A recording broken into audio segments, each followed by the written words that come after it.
My beloved child, along every path of life, I have quietly traced the way so that each step you take may lead toward goodness and wholeness.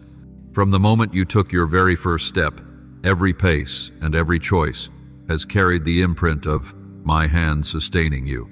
Yet there are moments when I do not place a signpost, do not write out an answer beforehand, nor send an immediate sign from the heavens to calm you. I remain there watching, loving, but I stay silent to give you the chance to choose for yourself. For true love never turns people into beings who only obey commands without thought. Real love grants you the dignity of standing at a crossroads and deciding your direction through faith and a conscience that has been refined. I do not want you to live a life where every answer is pre-written. I want you to mature, to dare to think, to dare to decide, to dare to bear responsibility, and above all, to dare to choose what is right, even when it is the most difficult path. When I allow you to choose on your own, it is not abandonment, but the training of a wise father. If a child is always carried on every road, that child will never learn to stand firm against strong winds. In the same way, if I remove every obstacle, you would never discover the hidden strength I planted in you from the beginning. There are days when you cry out in prayer, "Father, please show me the path I must take." But instead of a resounding voice from heaven, what you receive is silence. In that very silence, I am giving you the opportunity to test whether you have the courage to walk by faith. Just as daylight does not reveal the true value of a lamp, so your faith cannot grow if you only walk roads that are always bright and smooth. I present you with uncertain choices so that when you decide, you are not relying on outward safety, but on the depth I have sown within your soul. Remember that the right to choose is itself the proof of love. Love does not coerce, does not imprison, does not bind with chains. I do not desire children who follow blindly, obeying commands without understanding. I long for hearts that love me freely, that choose me even when many other paths appear more alluring. If I were to take away your freedom to choose, then love would become nothing more than compulsion. That is why I give you freedom, a gift both radiant and fearful. It can lead you into blessing, but it can also allow you to stumble in darkness. Yet, my child, do not be afraid of this freedom. For even when you wander astray, I am still there waiting for your return. I have set before you life and death, blessings and curses. Now choose life so that you and your descendants may live. Deuteronomy 3:0-1-9. This scripture is a reminder that a decision always lies in your hands, and that decision carries consequences far greater than you imagine. I know there are times you wonder, if you truly love me, why not show me the safest way? But deep love is not about making you dependent on ready-made answers. That love is about giving you the chance to take steps, perhaps unsteady, perhaps stumbling, but steps that will make you rise stronger. Like a master craftsman forging a sword, I allow the blade to be heated in fire and struck with heavy blows before it becomes sharp. If the blade never endured that process, it would never be strong enough for battle. So it is with you. Every difficult decision is like a hammer blow upon your fragile self, forging within you steadfastness and strength of spirit. There will be moments when you stand before many roads, and all are silent. No sign glows, no voice resounds, and you must choose. That moment is frightening, but it is also the very moment that shapes your dignity. A mature person is not one who is always guided, but one who dares to decide in silence, who accepts responsibility, and who learns from the outcome of that choice. I do not expect you to be perfect in every decision. I know there will be times you err, times you take the longer way around.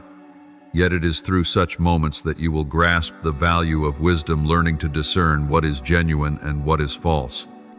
A mistake is not a life sentence, but a living lesson that deepens your insight and sharpens your discernment. My child, when I allow you to choose, it does not mean I withdraw from your life. On the contrary, I am opening before you a profound classroom. I am the teacher who remains silent while the student takes the test, not because I have left, but because I want to see you put into practice all that you have learned. The words I have spoken, the lessons I have sown, the times I have corrected you, all these are already within you. Now is the moment for you to act. I do not desire you to become someone who passively waits for answers to fall from heaven, but a warrior who knows how to take responsibility and move forward. Do not be afraid when you must decide without certainty. It is within uncertainty that I deepen the roots of faith. You will never know the strength of your wings if you do not dare to leave the nest. In the same way, you will never know how firmly you can stand until you risk choosing and stepping out. A choice may lead you to a steep mountain, but once you reach the summit, you will behold a view reserved only for those who dare to climb. And in that moment, you will realize that every step was never in vain. My child, every choice you make is like a seed planted in the ground. Some seeds will grow into flourishing trees, bearing sweet fruit. Others will wither if neglected or turn into thorns that wound you. Yet what matters most is that the seed rests in your hand. I do not dictate which one you must sow. I give you the right to plant, to water, and to learn from each harvest. This is not a burden, but a dignity I bestow upon you, the dignity of one made in my image with the power to shape destiny. If I were to strip away your ability to choose, you would be nothing more than a shadow, not a living soul. I know you often fear the consequences of your choices. You are afraid that one wrong step will bring loss, that you will stray too far and never find your way back. But my child, remember, this fear has no authority to define your path. Fear is only a shadow cast by the darkness, while my light ever shines close beside you. Think of a sailor in the midst of a storm. They cannot sit idly waiting for the winds to pass. They must choose adjusting the sails, holding the rudder firmly, or charting a new course. No decision is ever flawless, yet the courage to decide is what shapes your growth. And even if you take the wrong direction, I am powerful enough to redirect your steps as long as you turn back to seek me. Do not mistake my silence for indifference. When I am quiet, it does not mean I have withdrawn from your life. It means I am granting you the chance to discover who you truly are. I have placed within you a hidden map, your conscience, the whisper in your depths, the words I have spoken long before. If you will pause to listen, you will recognize that the guidance is still there, never lost. The world may shake you with its noise, yet in the midst of chaos, silence becomes the place where I train your ear to discern what truly matters. A sailor becomes a master only when he learns to distinguish the true wind among the countless sounds of the sea. So also a soul matures when it learns to set aside false voices and recognize my whisper. My child, do not be afraid of crossroads.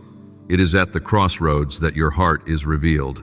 A person with no choice has no chance to prove their faithfulness. But the one who stands before many paths, yet chooses the narrow and difficult road, that is the one who truly loves me. For Jesus himself said, "Enter through the narrow gate, for wide is the gate and broad is the road that leads to destruction, and many enter through it." Matthew 7:1-3. The narrow road is not always easy, but it is the road that leads to life. And I desire you to choose it not out of coercion, but because love within your heart compels you to walk it. Every decision you make, whether small or great, carries an impact far beyond what you see. A kind word can open the door of hope to a despairing soul. On the other hand, a selfish choice can plant wounds that linger for years. You may think only great decisions shape the future, but in truth, it is the daily choices that weave the greater tapestry. Every thought, every act, every attitude, each is a small but enduring thread contributing to the fabric of your life. I want you to grasp the value of every choice so that you will know no moment is meaningless. You may wonder, if choices are truly so important, why do I not always shield you from their painful consequences? Because, my child, there are lessons that can only be learned through pain. Just as a hand that has been burned will never forget the heat of fire, so your soul will carry within it the imprint of what you have learned through failure. I do not delight in your pain, but I know that from that very pain you will uncover wisdom. Like parched soil, cracked and waiting for rain, mistakes awaken in you a deeper longing for what is good, teaching you to cherish the light once you have tasted the darkness. I also know that at times you look at others and wonder why their path seems smoother than yours. But remember, my child, that every journey is different. To those who are entrusted with greater responsibility, heavier crossroads are often placed before them. Not every ease is a blessing, and not every trial is a curse. Sometimes it is ease itself that makes the soul sluggish and weak, while trials forge resilience and bring forth radiance. What matters is not the path you are given, but the way you choose to walk upon it. Know this, my child, I never withdraw my arms from you, even when you choose wrongly. At times I may allow you to walk a little further in the shadows, so that you may understand the weight of consequences. But the moment you turn your heart toward me, light will shine again. It is that turning back that I most desire. I am not seeking children who never make mistakes, but hearts humble enough to return. And when you return, I do not measure you by your failures. I embrace you with a love that never changes. Therefore, do not fear the act of choosing, my child. Do not let the fear of mistakes bind your steps. Walk forward, dare to decide with prayer and with listening. And when you have chosen, walk with the assurance that I am walking with you, weaving every turn of the road into the greater tapestry I have prepared long before. You are never alone in your choices, for I am the one who gave you freedom, and the one who uses all things, both right and wrong, to teach, to shape, and to draw you closer to wholeness. Beloved child, every choice you make does not end in the moment of decision, but sets off a chain of ripples like circles spreading from a stone cast into a lake. A small action can touch countless lives. A word that seems simple may change the destiny of another. This is why I place the power of choice in your hands, because I trust that what you do is not only for yourself, but will leave a mark upon your community and upon generations to come. Do not take lightly any decision, for each one is like a line written into the story of your life, a story that will one day be read by those who follow. You often think that only the great decisions, choosing a vocation, a marriage, the direction of your life, are the ones that shape destiny. But I tell you, it is the small daily choices that reveal who you truly are. When you choose forgiveness over resentment, when you choose faithfulness in a small task over deceit for gain, when you choose to give your time to listen to a weary soul instead of rushing through your own plans, these are the choices that mark you as mine. A great life is not built by one or two monumental decisions, but by thousands of hidden ones. They are like bricks in the building of a house. Each may seem insignificant, but without them the walls would never stand strong. Remember, child, that choice itself is the expression of faithfulness. True faithfulness is never proven in ease. It is revealed when you choose what is right, though everything around you urges what is wrong. Think of Joshua, who stood before the people and declared, "If it seems evil unto you to serve the Lord, choose you this day whom ye will serve. But as for me and my house, we will serve the Lord." Joshua 2:4-1-5. That proclamation was not born in comfort, but in a heart that chose rightly, knowing opposition might follow. Choice is the very place where faithfulness is tested and made clear. My child, do not think that I abandon you in your choices. I allow you to choose, but I still use every decision to instruct and transform you. When you choose rightly, you experience joy and blessing. When you choose wrongly, you gain wisdom for the next time. In either case, you are never at a total loss, for I am the one who can turn failure into a lesson and stumbling into a stepping stone for growth. I am the one who makes all things work together for the good of those who love me. Romans 8:2-8. Therefore, do not be so paralyzed by fear that you cannot choose. You are not destined to fail, but destined to learn, to mature, and to move toward wholeness. There are moments when you long for me to take away the weight of choosing, to make the decision for you, so you would not have to face the strain.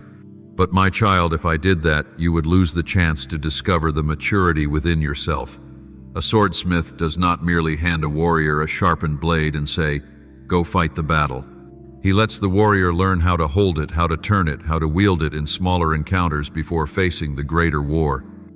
The choices in your life are like training exercises, so that when you stand before the great mountain, you will be ready. Be careful, my child, not to let prolonged hesitation rob you of an entire season of opportunity. Many souls have missed blessings simply because they lingered too long at the crossroads, waiting for a certain sign that never came. Hesitation not only steals time but erodes faith, causing you to miss the harvest I had prepared. Remember, this indecision itself is a decision, and most often it is the decision to lose. Do not allow fear to bind your steps, for walking in faith will always be stronger than standing still in doubt. I want you to know that I am never distant from you when you make choices. I am right there, hearing every prayer, watching every tear, and waiting for you to take courage and move forward. Even when you choose the wrong path, my arms remain open to receive you back. I do not erase the consequences of every choice, but I transform them into precious lessons. Just as a father teaching his child to ride a bicycle cannot stop the child from falling, yet remains close to lift him up, wipe away the scrapes, and encourage him to try again, so do I with you. My child, your choices are the very ground where your character is shaped. Do not let temporary comfort cause you to neglect what is right. Do not let the alluring but deceptive calls of the world make you forget the higher purpose I have placed within you. Each time you choose faithfulness, you not only protect your soul but also affirm your true identity as one who belongs to me. And when you look back, you will see that your life is not defined by what you possessed but by what you chose. Therefore, my child, do not fear the turns in the road nor the responsibility of choosing. Step forward with courage and trust. Remember that the freedom I have given you is not a burden but the gift that enables you to live fully as a true human being. And when you choose what is good, though the path may be steep, I will be your companion, your strength, your comfort, and your light that never fades. You are not alone. Every choice you make, great or small, rests in my hand, the one who honors your freedom, while ensuring that the story always leads back to life. There are times when you pray with tears, crying out to me with urgency, yet the only response seems to be a silence that stretches endlessly. You look around and see no sign, hear no clear voice, and in your heart arises the question, have you forsaken me? But my child, I want you to understand this. My silence is not my absence. That silence is the necessary space for you to learn to listen more deeply, to discover the hidden strength I planted in your soul from the beginning. I do not leave you alone. I step back so that you have room to grow. Just as a gardener cannot water the same plant every moment, but must let its roots seek water for themselves, so I allow you to pass through dry seasons, so that you may learn to drive your roots deeper into the source of life I have placed within you. Many mistake silence for turning away, but my child, it is in silence that I train your soul more powerfully than with words. When you were young, I often carried you, guided you, and directed every step. But as you mature, I want you to learn to walk on your own feet. If I were to answer every question the instant you asked, you would become dependent, moving only when commanded, never growing in discernment. Silence is a noble school where I train you to hear the whisper within your heart, not only the echo from outside. It is there that you learn to distinguish my voice from the noise of the world. Imagine a musician practicing. In a quiet room, he lifts his instrument and listens intently to every resonance, discerning between what is right and what is wrong. If the room were always filled with noise, he would never train his ear to perceive subtlety. So it is with your soul. I allow silence to surround you, not to leave you bewildered, but so that the ears of your heart may be refined. I want you to learn to sense my presence, even when there are no visible signs. For true faith is not believing because you see, but believing when you do not see. And such faith grows only in seasons of silence. My child, in that silence you will discover that you are not merely a fragile one in need of shelter, but a warrior in the making. Silence helps you uncover that within you lies more than fear, more than confusion. There is a spark I have placed within you, a spark that cannot be extinguished unless you deny it yourself. When everything around you grows still, that spark ignites, and you come to realize that the strength you have been searching for outside has always been within, planted by me before the world itself was formed. Silence is not evidence of abandonment. It is an opportunity for you to discover the treasure within. Do not regard silence as emptiness, for it is the very ground of creation. Scripture declares the earth was formless and void, and darkness was over the surface of the deep, and the Spirit of God was hovering over the waters. Genesis 1:2. From that silence and void I brought forth light, life, and the universe itself. If I could create all things from nothing, then My child, I can also create something new from the silence in your life. What you think is abandonment is in truth the beginning of a new work, a sacred creation taking shape. Beloved one, there are moments when I remain silent to test your heart. If you seek me only when there are signs, then your faithfulness is shallow. But if in the silence you remain steadfast in prayer, continue to walk faithfully and stand firm in righteousness, then you are showing true love. Love does not need constant proof to endure. True love is faithfulness even when no signal reassures it. In silence, your love for me is refined like gold in fire. And when you endure, that love becomes eternal evidence that you truly belong to me. My child, silence never lasts forever. It endures only for a season long enough to shape you, but never beyond your strength. When the season of silence ends, you will look back and see it was never wasted. It was the time when the roots of your faith sank deepest and the fruit of your life matured most fully. Like a seed hidden beneath the soil that seems buried but is in fact preparing to sprout, silence is the process by which you are prepared for a new season. And when I speak again, you will realize that it was the silence which equipped you with sharper hearing, a stronger heart, and a more resilient faith. My dear child, I know there are moments when you kneel to pray and the heavens seem shut when no voice echoes back. You lift your eyes seeking a ray of light, a sign, a clear answer, but instead of an immediate response, you hear only stillness. In that moment, your heart trembles, doubt creeps in, and you wonder, has he forgotten me?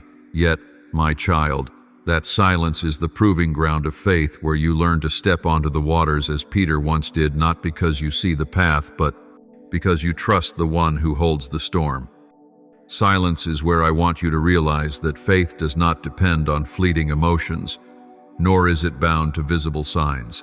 True faith is when you walk forward with nothing but the word I have already spoken.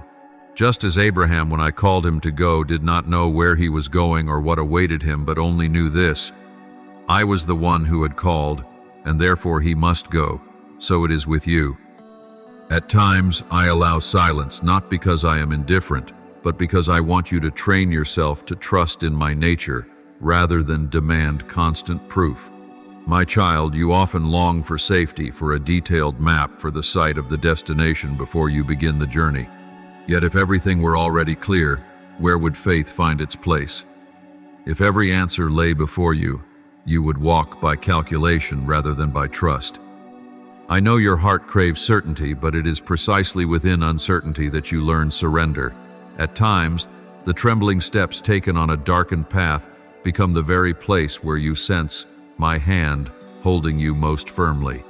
And when you finally pass through, you will look back and understand that it was not your strength that carried you, but my quiet presence lifting each step along the way. Remember, my child, that silence does not mean I have withdrawn, but that I am deepening you. It teaches you to distinguish between false faith that depends on signs and true faith that rests upon my love and unchanging nature. A small child often clings tightly to the hand of his father, afraid to let go. But as he grows, the father loosens his hold, allowing the child to walk on his own. He may stumble, he may fall, yet it is precisely through falling that he learns to rise again. So it is with you.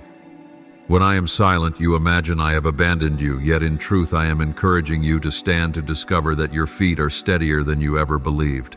Do not forget that even those who belong to me in ages past endured such seasons of silence.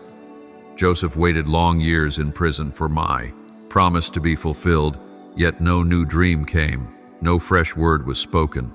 David pursued into caves, cried out many times, yet his enemy was not removed. And even my beloved Son, hanging upon the cross, lifted his voice, my God, why have you forsaken me?" Do you see?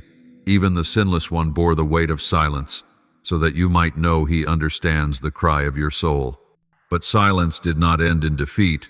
It gave way to the glory of resurrection. My child, silence is never wasted time. It is the space where you learn to look within rather than only outward. When you can no longer rely on immediate signs, you begin to recall what I have already done. You remember the moments I delivered you, the paths I opened, and you are reminded that if I was faithful yesterday, I will be faithful today. Silence weaves the memories of faith into the present, grounding you in trust for the days yet to come. Beloved one, I do not desire that you live a life gripped by fear simply because I am quiet. I want you to know that silence is a mirror, reflecting the true condition of your heart.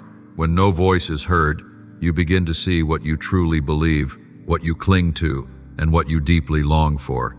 If you seek only security, you will be disappointed. But if you seek me, then even in silence you will discover my presence in the smallest details. A word of encouragement from a stranger, a door that opens at the right moment, or a glimmer of hope breaking into what seemed closed.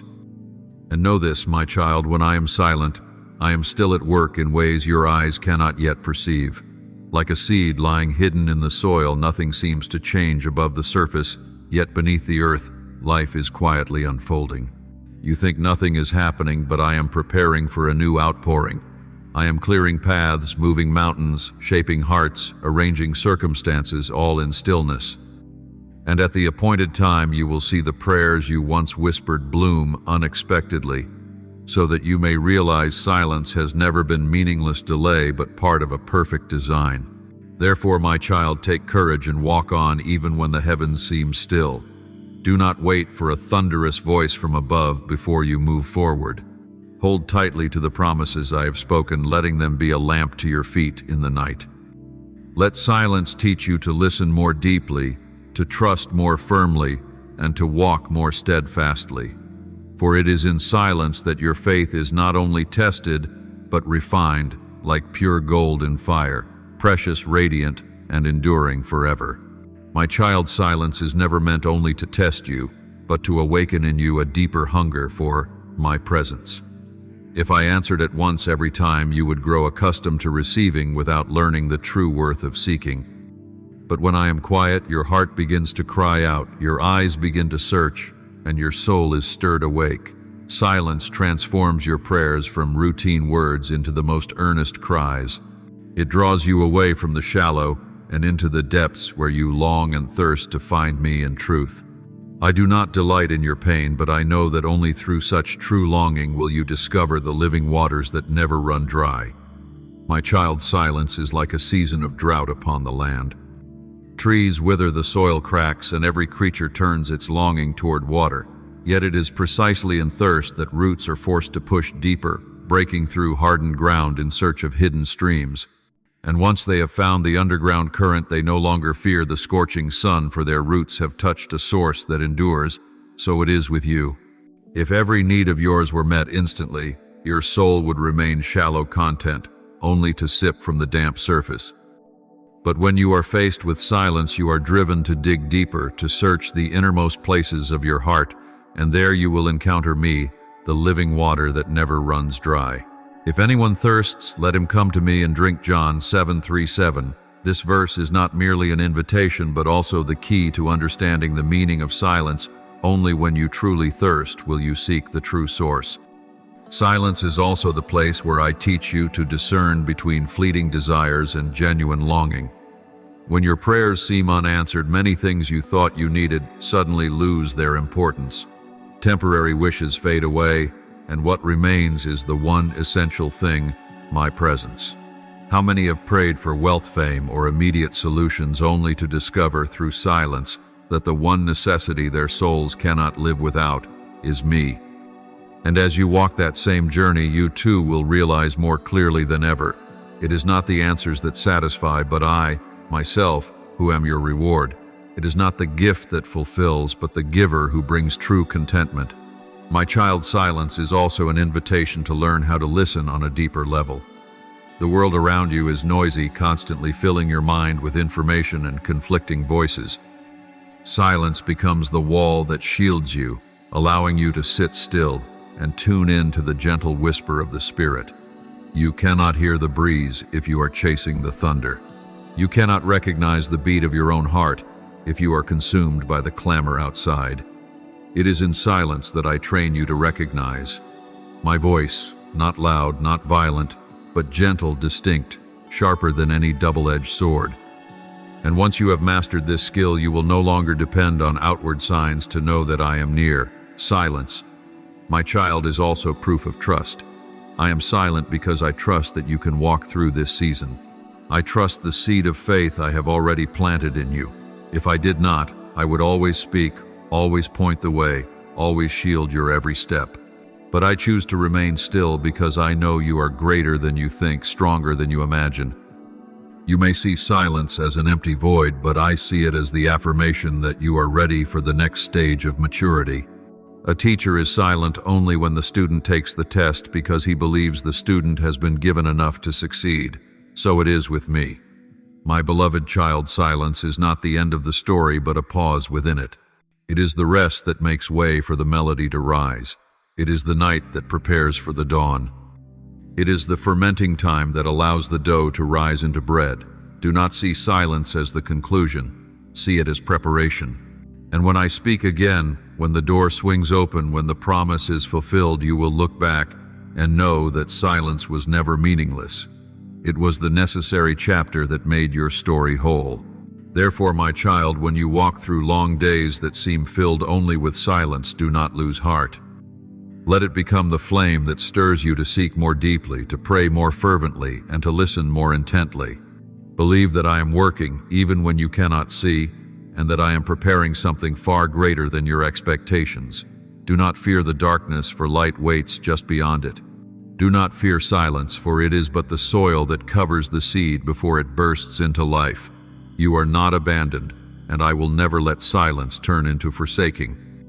It is evidence that I am doing a profound work within you, and when it is complete, you will step into a season rich with fruit, not only for yourself, but for those you are called to strengthen and to shine upon. My child, remember that I never place you in a trial beyond your endurance. If a metal worker were to raise the fire too high, the metal would disintegrate into ash. But I am the wise craftsman. I know the exact measure required to refine without destroying. I allow the fire to burn to the degree needed to consume pride, to remove entanglements, but never beyond your capacity. This is why Paul wrote, "No temptation has overtaken you except what is common to mankind. And God is faithful. He will not let you be tempted beyond what you can bear.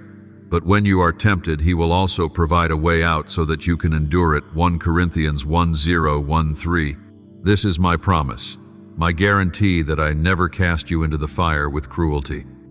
My beloved child, trials do not only reveal your strength, they are also the place where I reveal myself. When every door closes, then you see that I am the one who opens the way.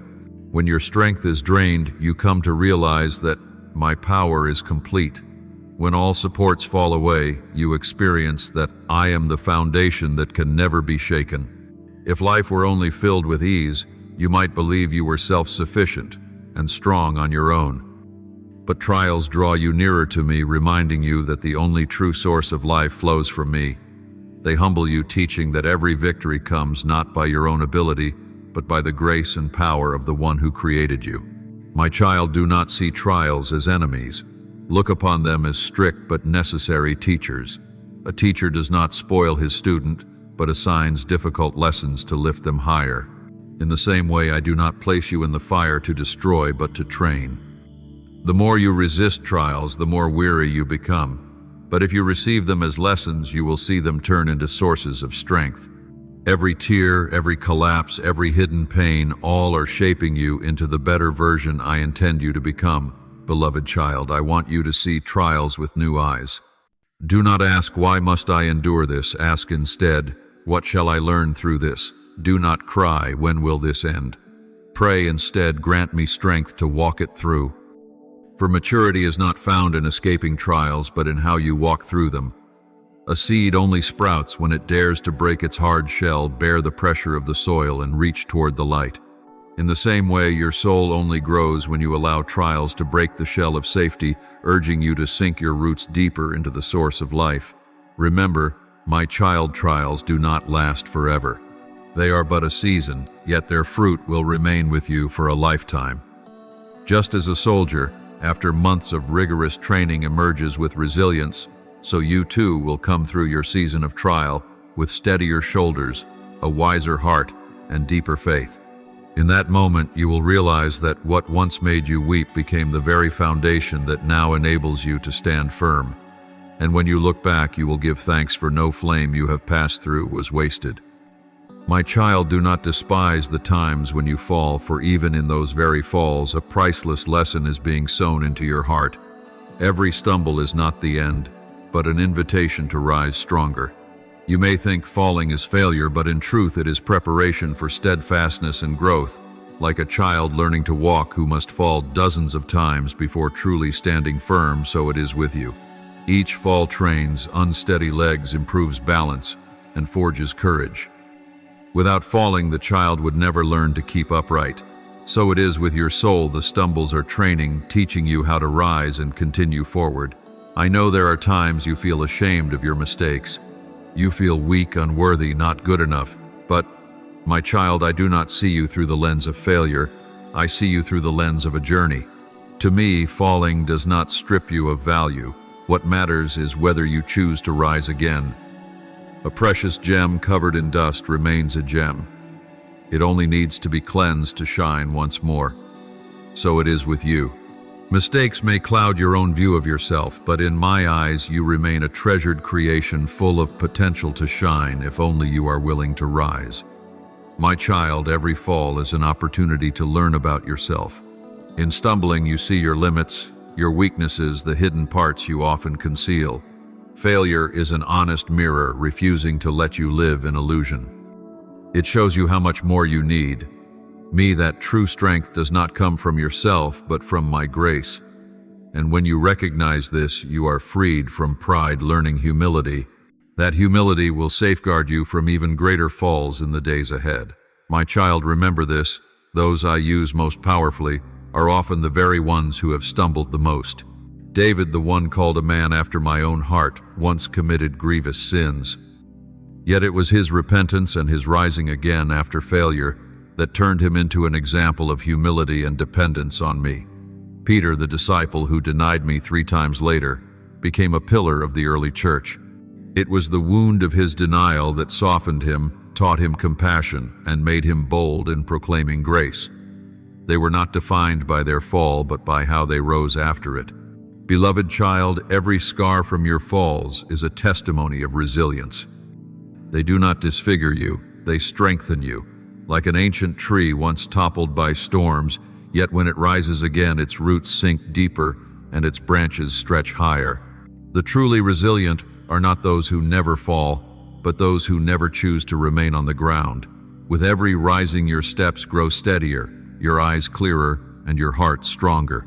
Do not think your stumbles have wasted time. In truth, every fall is an exercise preparing you for greater responsibilities. A warrior who has never tasted defeat may grow careless, but one who has fallen and risen many times learns to face danger with calm courage. You are being trained for battles yet to come, and today's failures are part of that preparation. If you look beyond the moment, you will see that failure is the classroom I use to forge your will, not a final sentence of defeat. My dear child, what matters is not the number of times you fall, but the number of times you choose to rise. Even if you fall 7 times but rise 7 times, you remain a victor. For true victory is not measured by never stumbling, but by never giving up. Each time you choose to rise again, you proclaim to the darkness that you still belong to the light, that the flame of faith has not been extinguished. And my child, it is I who will be your strength for every rising. Let every fall become a lesson, not a chain. Do not let failure turn you into one who despairs. Let it turn you into one who is wise. Do not let shame drive you away from me. Let it press you closer to me, for I am never surprised by your weakness. I knew you would stumble, and I have already prepared the grace to lift you up. Therefore, my child, do not fear failure. See it as the hand that trains you, the instrument that sharpens you, the stepping stone that brings you to steadfastness. Every fall, every stumble has value when you place it in my hands. I will use what you once thought had ruined you to build you up, to shape a life that is firm, graced, and rich with experience. Remember, in my hands, no pain is wasted, no failure meaningless. All are transformed into the raw material by which I refine your soul, making you into a vessel of worth, enduring and resilient. Child of mine, the love I give you is not only sweet words of comfort. That love also carries discipline, correction, and at times trials that feel heavy. For true love does not merely seek your comfort in the moment, but your maturity, strength, and endurance for a lifetime. If I only gave you easy days, you would remain in safety, weak and shallow. But when I allow you to pass through fire, through water, through storms, it is proof that I am preparing you for something far greater. My love is both tender and sustaining, yet also firm and refining, so that your soul does not remain shallow but grows toward wholeness. Think of a father teaching his child to walk. If he always carries the child in his arms, the child will never learn to step on its own. He must let go, giving the child the chance to stagger, even to fall. When the child falls, the father grieves, yet he knows the fall is necessary for learning. His love does not diminish. It deepens because that very love compels him to allow the child to face hardship rather than keep him in dependency. So it is with me, my child. I never cease to love you, but my love is great enough that I will not indulge you. I will teach you to stand firm. My child, when you meet hardship, do not quickly assume it means I have turned away. In truth, it is in your trials that my love is revealed most deeply. I am with you, ensuring the fire does not burn too fiercely, ensuring you are not overwhelmed, and using every sorrow to refine your soul. As a craftsman cuts and shapes a rough stone into a precious jewel, so I use trials to strip away what makes you heavy, selfish, or weak. If the stone resists the chisel, it will remain forever unformed. But when it accepts the shaping, it will shine, reflecting the light. My beloved child, my tender love is when I hold you in your tears, wipe away your wounds, and grant you peace in the long nights. Yet my stern love is when I allow you to keep walking the steep path, because I know that at the end of that road lies a glorious sight you have never seen before. If I ended the trial too soon, you would miss the growth you need. If I rescued you too quickly, you would never discover the hidden strength I placed within you. That is why I am both your comforter and your strict teacher, so that you may be both comforted and trained. My child, I know there are times when you long for love to be only tenderness, only sheltering arms.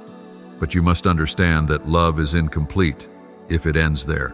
A love that only shields would leave you weak, but a love that corrects will lead you to maturity. That is why I declared in Scripture, "For the Lord disciplines the one he loves, and he chastises every son whom he receives." Hebrews 1:2-6. Such discipline does not flow from anger, but from deep love. Just as a father corrects his son not out of hatred, but to see him grow, so too do I discipline you, that you may not stray from the path I have laid. Do not resist this stern love, my child. It is the evidence that you truly belong to me. If I abandoned you, letting you live however you please, that would be the true sign of being forsaken. But because you are mine, I care enough to shape, to instruct, even to lead you through hardship.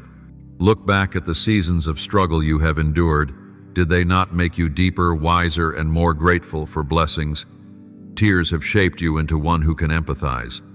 Losses have made you into one who can uplift others. All of these are the fruits of my stern love. My beloved, tenderness and sternness do not contradict each other. They complement one another in the love I give you. When you are weak, I lift you up.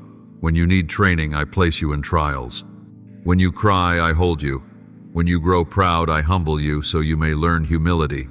Every act of mine, whether comfort or correction, flows from a single purpose, that you may become complete, lacking nothing.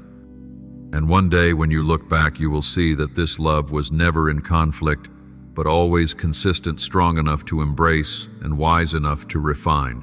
Therefore, my child, when you walk through trials, remember that my love is at work. It may take the form of tears, of fire, of hardship, but in truth it is building a steadfast soul. Do not let pain obscure the purpose. Do not let doubt cause you to miss the chance to grow. Allow my love, both tender and stern, to shape you into a vessel of endurance, ready for every good work. And one day, when you emerge from the furnace, you will see clearly it was this very love that turned trials into blessings, tears into maturity, and you into the better self I destined you to become. My child, remember that from the very beginning I never promised you would not face battles. On the contrary, I called my people into struggles far beyond their strength, so that through them my power and faithfulness might be revealed. Look at Joshua, the young leader, before the fortified city of Jericho, its towering walls, its mighty warriors. To human eyes, it was an impossible mission. But I gave the command not by sword or spear, but by steps of obedience. Day after day they marched in silence until the trumpet sounded on the seventh day. Then the walls fell, not by military might, but by the power unleashed through faith. This battle shows that my strategies may seem unusual, yet faith is the key that makes the impossible possible. Do not forget David, either the shepherd boy who stood before the giant Goliath. By human standards, it was folly. A youth with no armor, only a sling and a few stones, facing a seasoned warrior with gleaming weapons. But my child David did not focus on the size of his enemy, but on my greatness. He declared, "You come to me with a sword and with a spear and with a javelin, but I come to you in the name of the Lord of hosts." 1 Samuel 1:7-4-5. That faith caused a small stone to bring down a giant. This proves that in every battle the issue is not the weapon in your hand, but the one in whom you place your trust. And consider Gideon. When I called him, he trembled, seeing himself as weak and unfit to lead. Yet I used that very fearful man to deliver an entire nation. At first he had thousands of soldiers, but I reduced his army to only 300. You may think that reckless, but it was to display my power. If they had won with great numbers, they would boast in their own strength. But when 300 defeated an enemy, as countless as the sand on the seashore, they knew without doubt the victory was mine. See, my child, I do not seek the perfect. I seek those willing to obey in faith. My child, these stories are not merely distant memories, but mirrors for you today. You may not be standing before a fortress of stone, a giant of flesh and blood, or an army arrayed in strength, but you are in the midst of battles within your own life: fear, doubt, temptation, and the assaults of the world. The walls you face may be the limits that feel unbreakable, the giants may be the problems beyond your ability to solve, and the armies may be the pressures pressing in from every side. Yet the principle remains unchanged. You will not win by your own strength, but by faith placed in me. Beloved child, battles are not meant to destroy you, but to reveal who you truly are in me. Without battles, faith remains only theory. But it is when you stand in the fire that you discover what you believe. It is when you face the darkness that you discover how powerful the light truly island. It is when you confront the enemy that you discover how great the one who is with you really island. I allow these battles not to frighten you, but to shape you into a steadfast warrior, that your soul may know it is never alone, but fights in the presence and boundless power of your God. Therefore, my child, do not avoid the battle. Do not pray that you will never face hardship. Pray instead that when the battle comes, your faith will stand firm. Remember that every battle you endure, every moment you choose to trust me, instead of trembling in fear, becomes a stone in the fortress of your faith. And one day when you look back, you will clearly see that every struggle, every wound, and every tear contributed to forging you into a person strong, resilient, and filled with courage in me. My child, faith cannot be tested in peaceful places where everything is predictable and under control. Faith becomes real only when it is placed in the realm of danger and uncertainty, where human calculation fails and only one option remains: to cling to me. If a ship stays in the harbor, it is always safe, but it was never built to remain there. It was created to sail, to face the storms. Likewise, your faith was not made to rest in comfort, but to step out into circumstances where without me you would surely fall. Beloved, remember the story of Peter when he stepped out of the boat and set his feet upon the water. Inside the boat, he was shielded, safe among companions. But when I called come, he had to leave the place of security and step into the impossible. In that moment, faith was no longer theory but reality. While his eyes were fixed on me, his steps held steady upon the waves. But when his gaze shifted from me to the storm, he began to sink.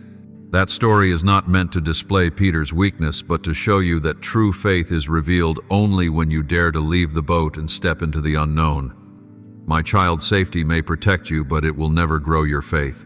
If Abraham had remained in Haran, he would never have become the father of nations. If Moses had refused to return to Egypt out of fear, Israel would never have been delivered.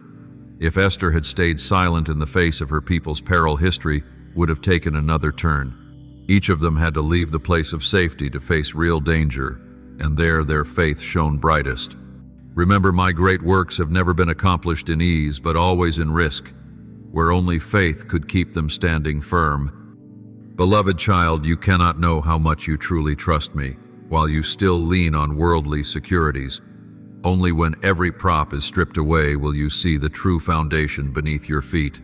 Faith is not the surge of emotion during songs of worship, but the decision to remain steadfast when no one is applauding, when the night presses in, when nothing is certain but the promise I have spoken. It is in such moments that faith is proven.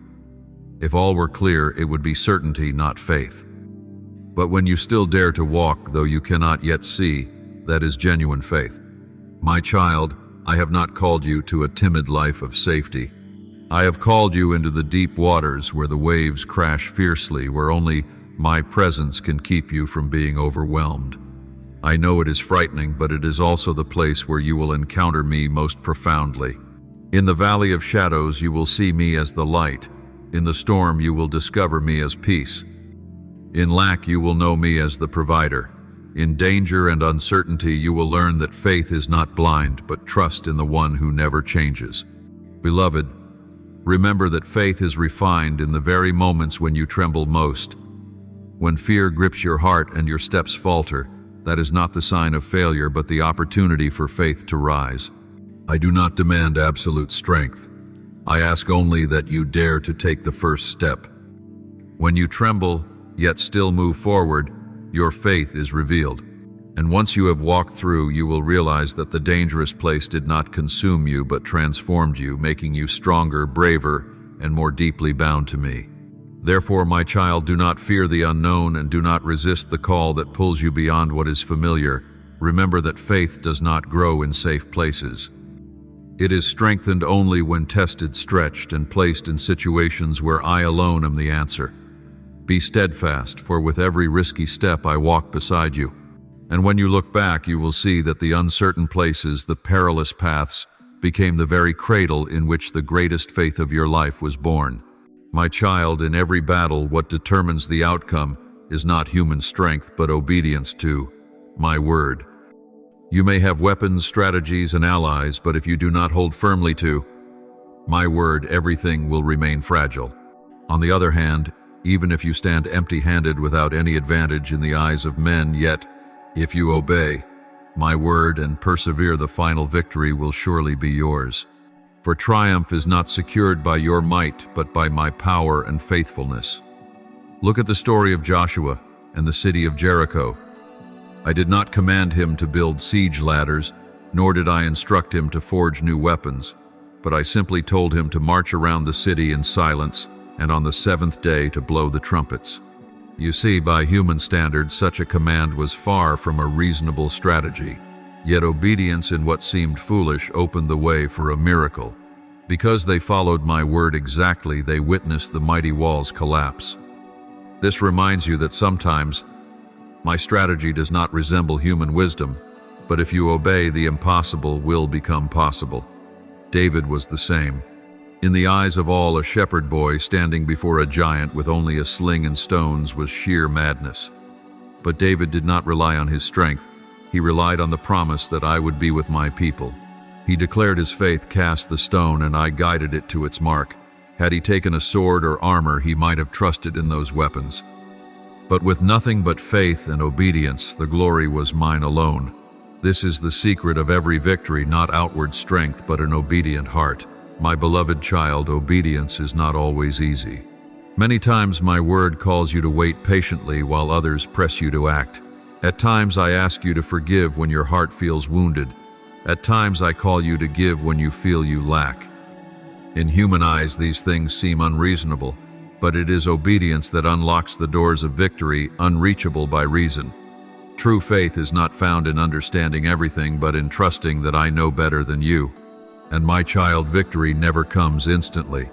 Sometimes I give a promise, yet you must wait many years.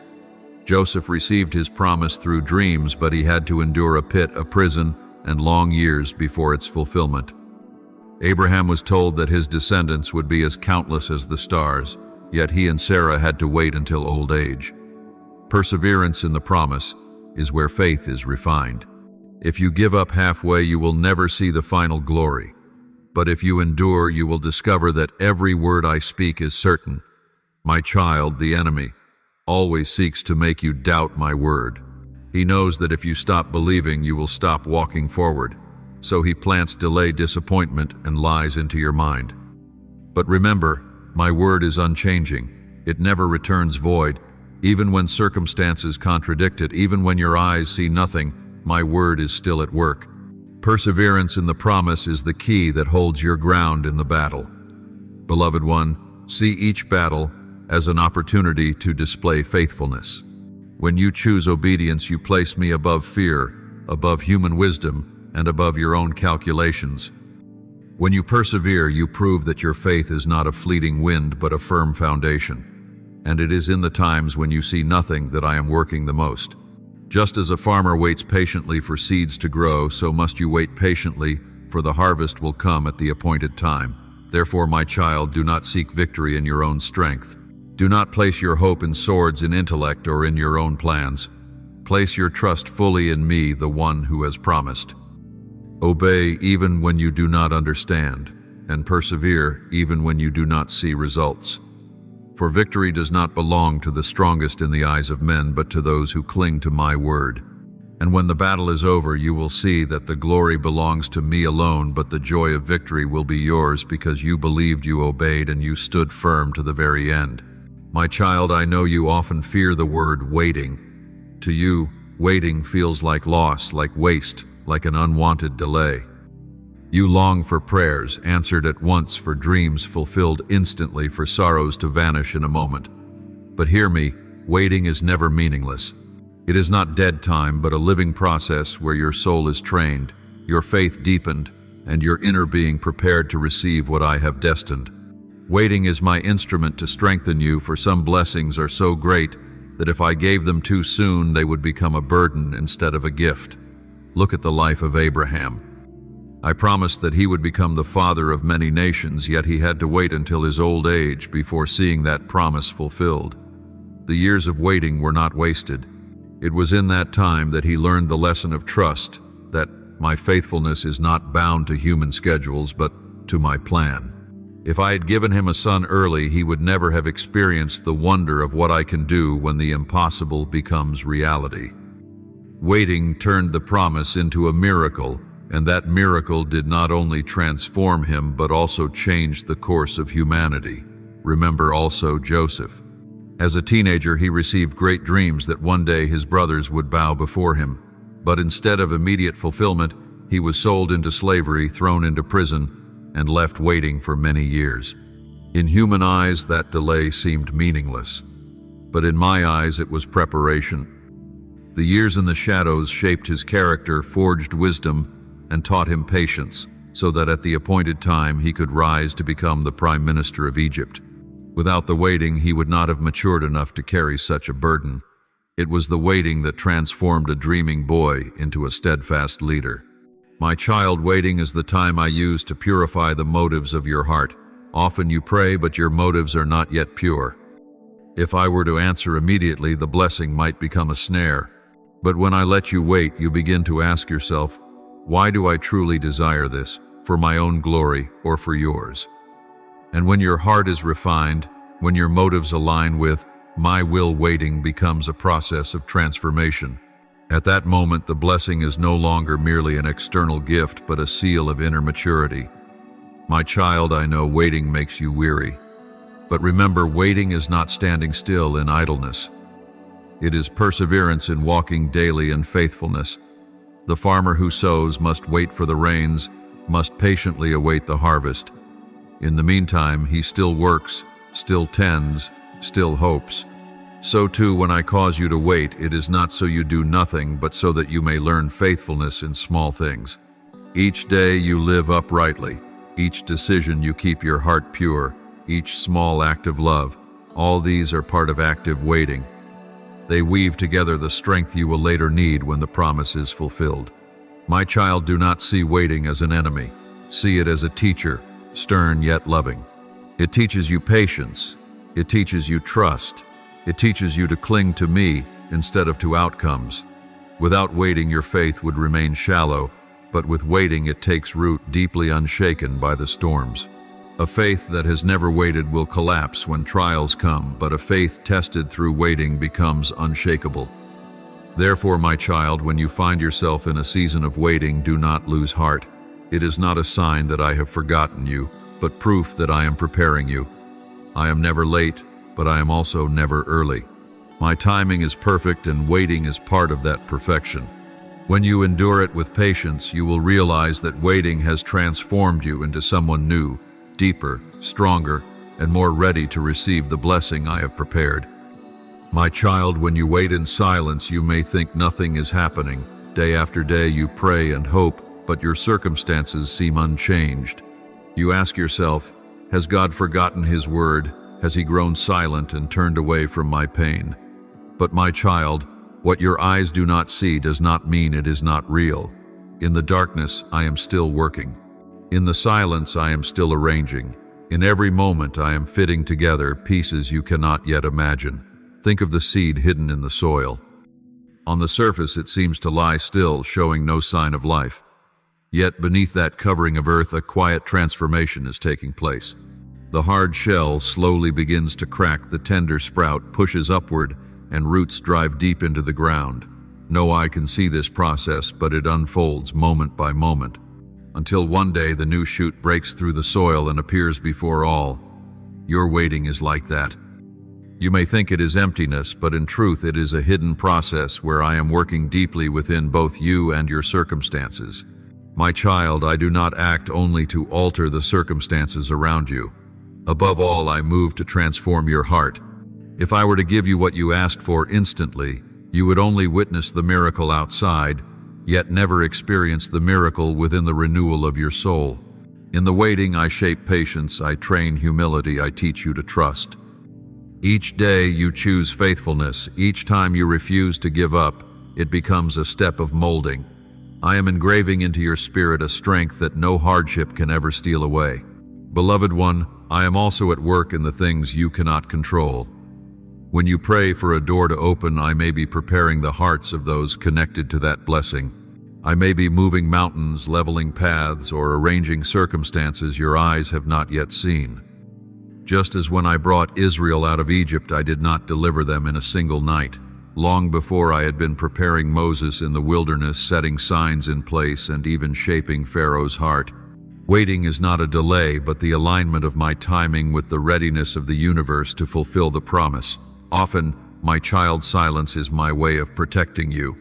You cannot see it, but I know that if I give too soon, what you long for might become a burden that causes you to stumble. Like a child who longs to wield a sharp sword, a loving father waits until his son is mature before placing it in his hand. So it is with me.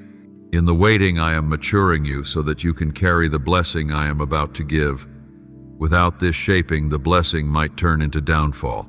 Out of love, I work in silence to ensure that when the harvest comes, you will not only receive but also sustain what is given. My child, know this, not one tear shed in the waiting is wasted. I count every drop I hear, every prayer I hold, every breath of pleading. You may think your prayers fall into emptiness, but truly, they are stored before my throne. Some I answer quickly, some I answer slowly, and some I answer in ways entirely different from what you expect. Yet all are woven into my wisdom. In every smallest detail, I am working to bring you into perfect good. Remember, my child, I am the God of process. I am neither rushed nor late. I work through every life, every circumstance, every person until the great design is complete. Your waiting does not stand alone. It is woven into the fabric of my divine plan. When you look back, you will see how every detail, every turn, every silent moment fits together into a glorious picture. You will understand that had I come earlier, you would not have been ready. Had I come later, you would have been exhausted. But when I arrive at the appointed time, you will experience perfect completion. Therefore, my child, rest your heart in the waiting. Do not let silence convince you that I am indifferent. Do not let delay persuade you that I have forgotten. Even now, though you see nothing, I am moving. I am shaping you, arranging circumstances, preparing you for a new season. And when that day comes, you will know that waiting was never in vain. It was the most essential part of the miracle. Beloved one, every waiting in me bears fruit. No season passes without purpose, no day is wasted. As you walk patiently through the waiting, the harvest will come, and it will always surpass your expectations. The first fruit is a faith made mature. Your faith will no longer be a flame easily extinguished by the wind, but a torch that endures burning bright, even in the storm. If faith survives only when life runs smoothly, it is not faith but mere reaction. Yet faith that has endured trial and waiting becomes unshakable. It is like the roots of a tree driven deep into dry ground.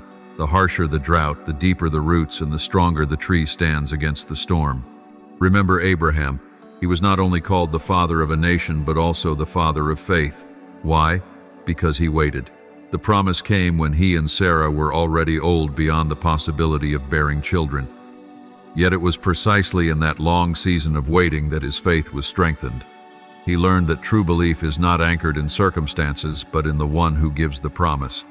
And when Isaac was born, it was not only the joy of a father, but also the proof of a faith that had matured, a faith able to stand firm despite the passing of time.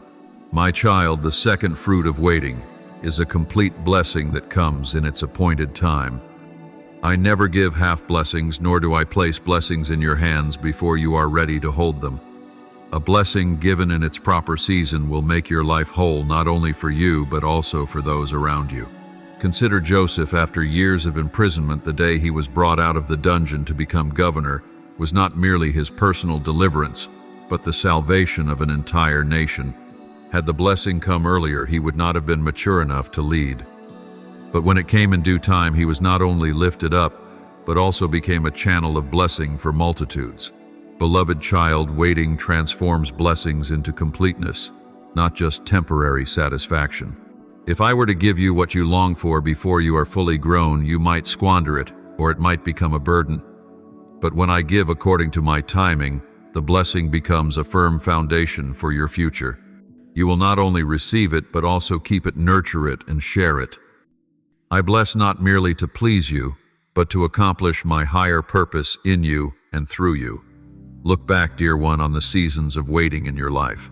Some things came later than you hoped, yet when they arrived, you realized they were far more perfect than anything you had imagined.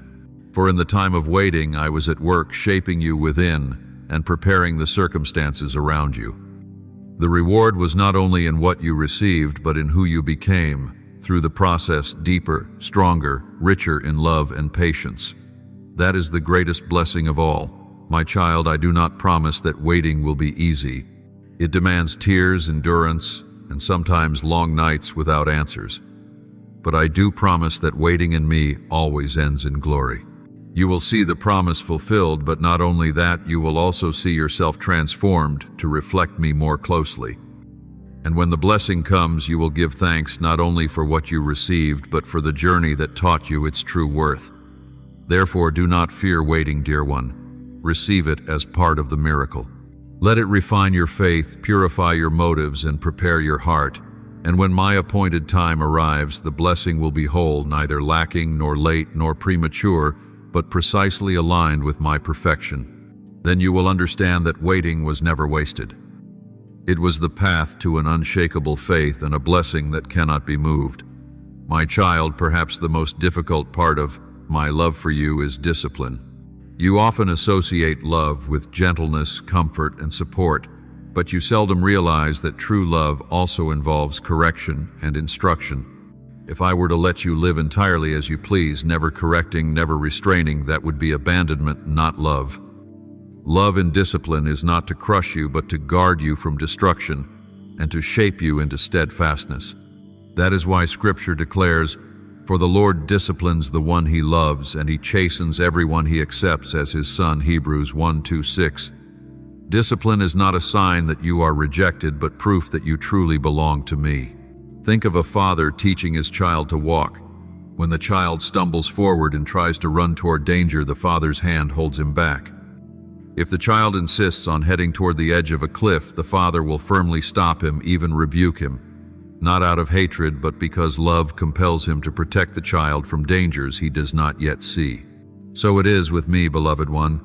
When you choose paths that could wound your soul, I place limits. I give warnings, and if necessary, I use discipline to draw you back. Every act of correction is a reminder that I care deeply about your destiny. My child, discipline is never pleasant. It causes you pain, discomfort, and even makes you think that I am being overly harsh. Yet, just as one who trains physically must endure sore muscles in order to grow stronger, so too must your soul undergo training to mature. Without pressure, muscles waste away. Without discipline, faith grows weak. Discipline is the means by which I make you strong, enabling you to discern between the path of life and the path of death. If I were to let you live carelessly, in the end you would stumble into the pit. But through discipline you learn how to stand firm and walk wisely. My child, remember that. My discipline is always bounded by love. I never correct beyond measure, never more than you can bear.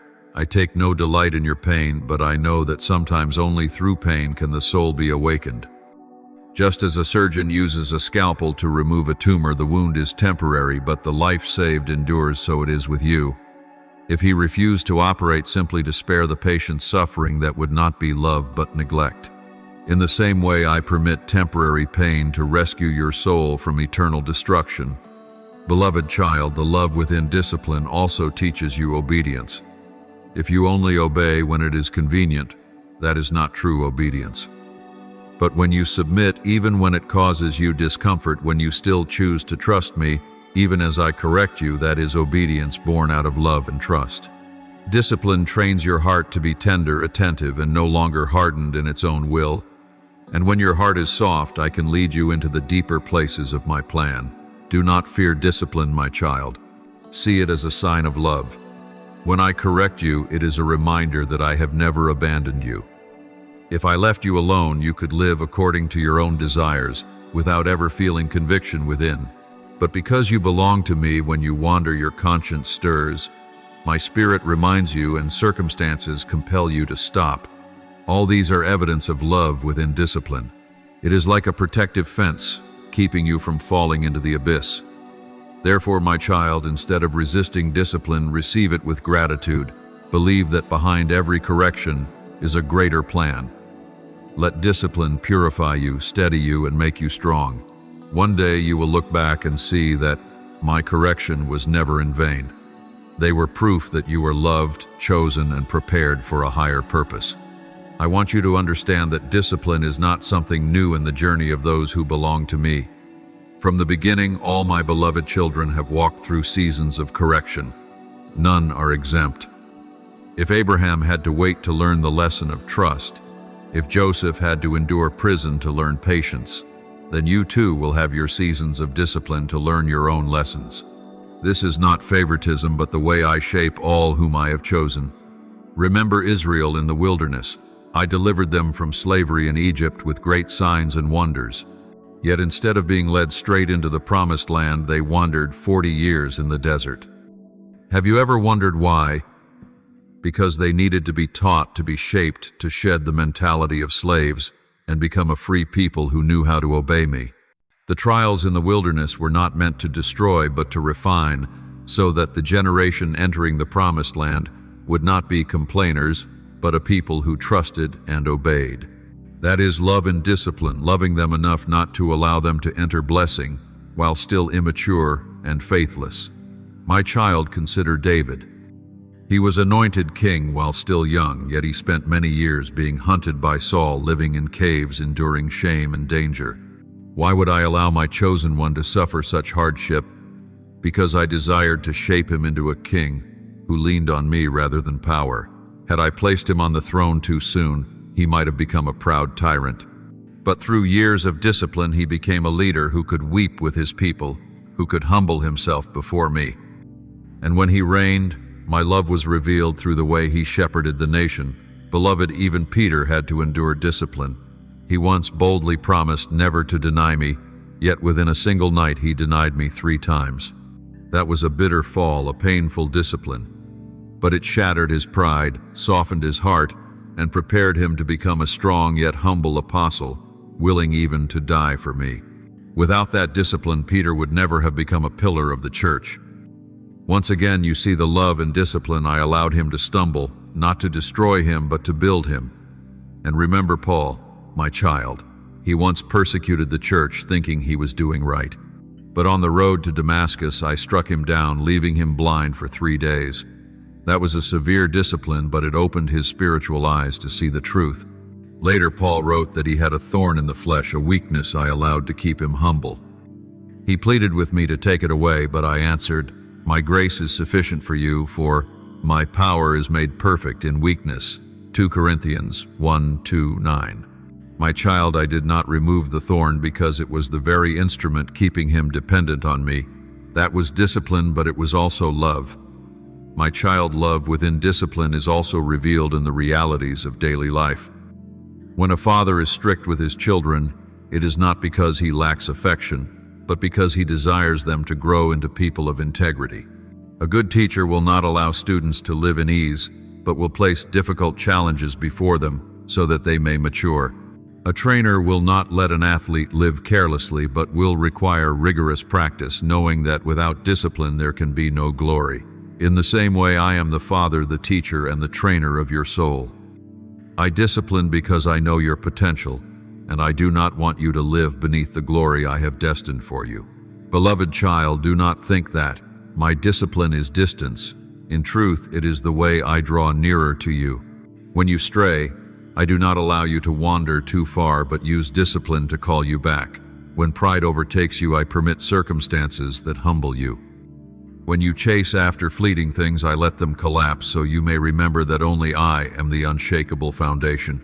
Every discipline is a touch of love, though it may sting for a moment.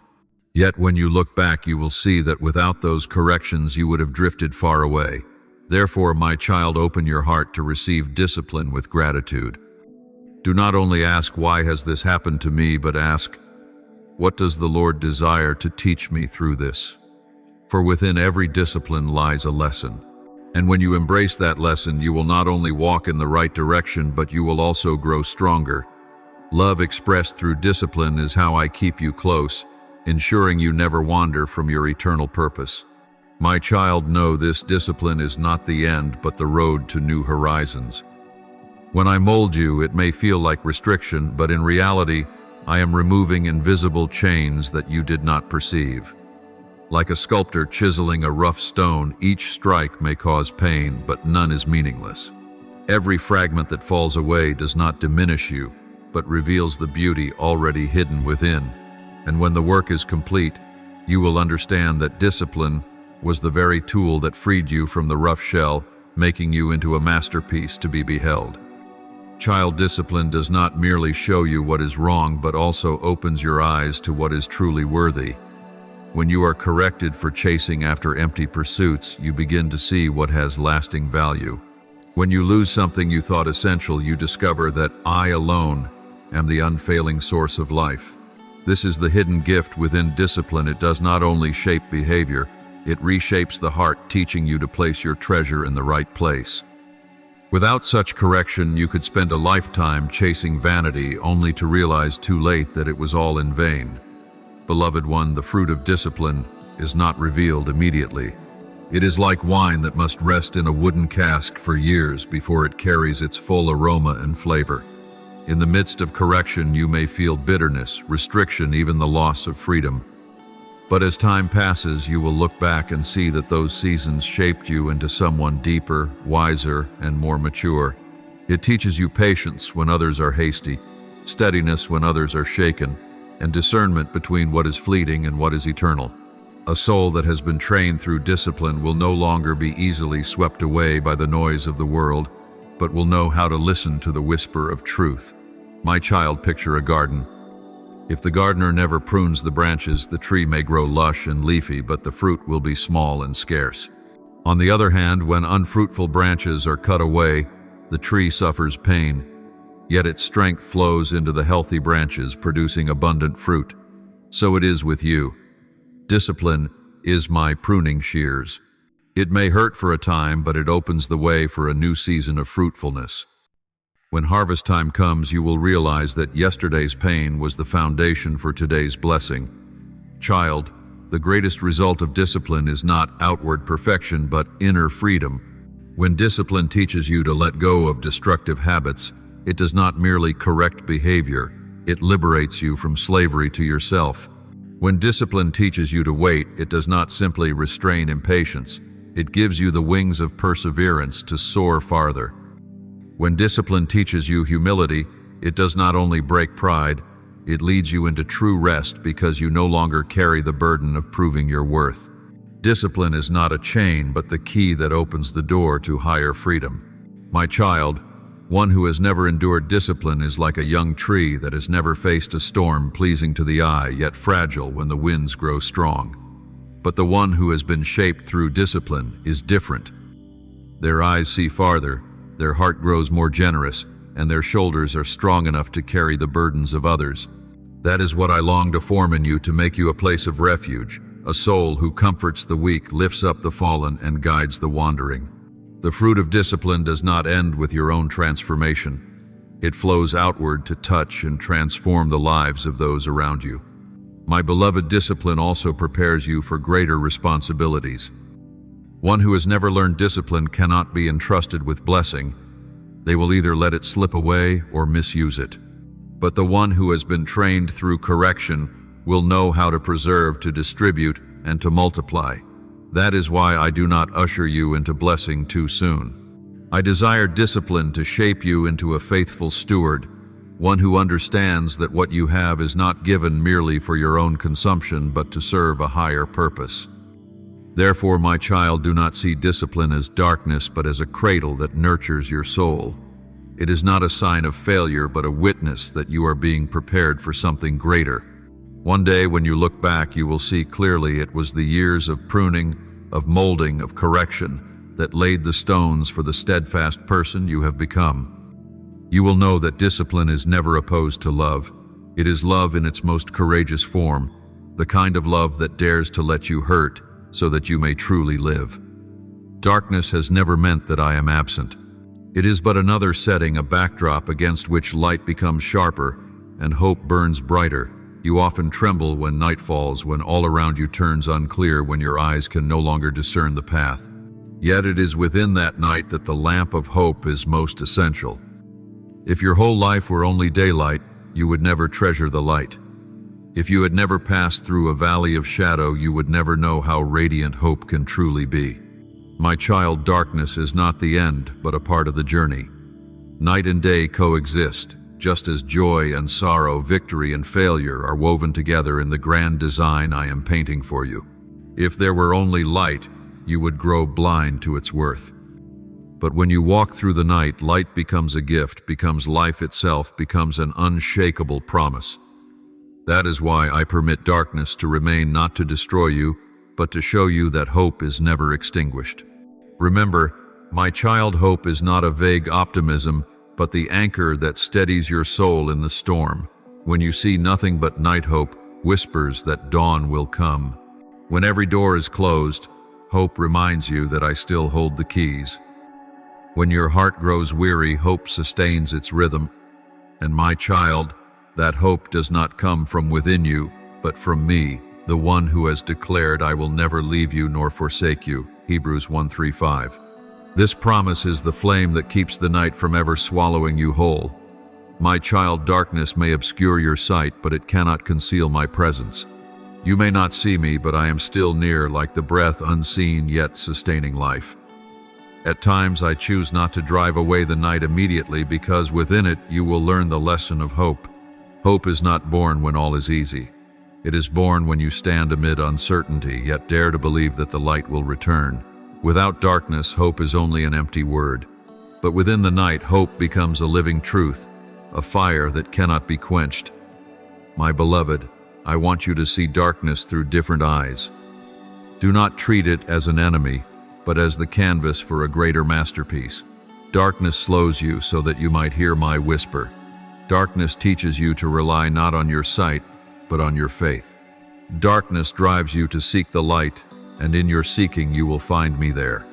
Night is never a meaningless void. It is preparation. It is the ground where hope takes root. It is the place where you discover that life is not only in the sunrise, but also in the shimmering stars of the night. So then, my child, when you find yourself walking in darkness, do not be afraid. Hold on to hope as though it were a lamp, and let my word be the torch that lights each step of your way. The night may be long, but it is never forever. And when the dawn breaks, you will look back and realize that it was in the very depths of the darkness that your hope was nourished, your faith took deep root, and your heart learned that I was never absent. Hope is not the blossom that thrives in a sun-drenched garden, but the plant that pushes its way up through a barren crevice in the rock. It requires no favorable conditions to live. In fact, it is the harshness itself that forces its roots deeper and its branches higher.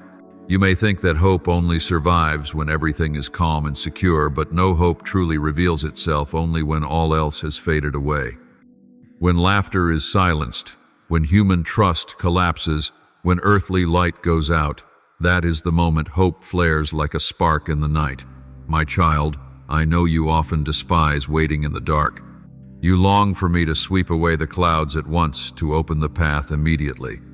But let me share with you this secret. It is in the darkness that I sow the seeds of hope. Like a child in its mother's womb, life takes form in hidden darkness. If light were to come too soon, that life would never reach maturity. So it is with hope.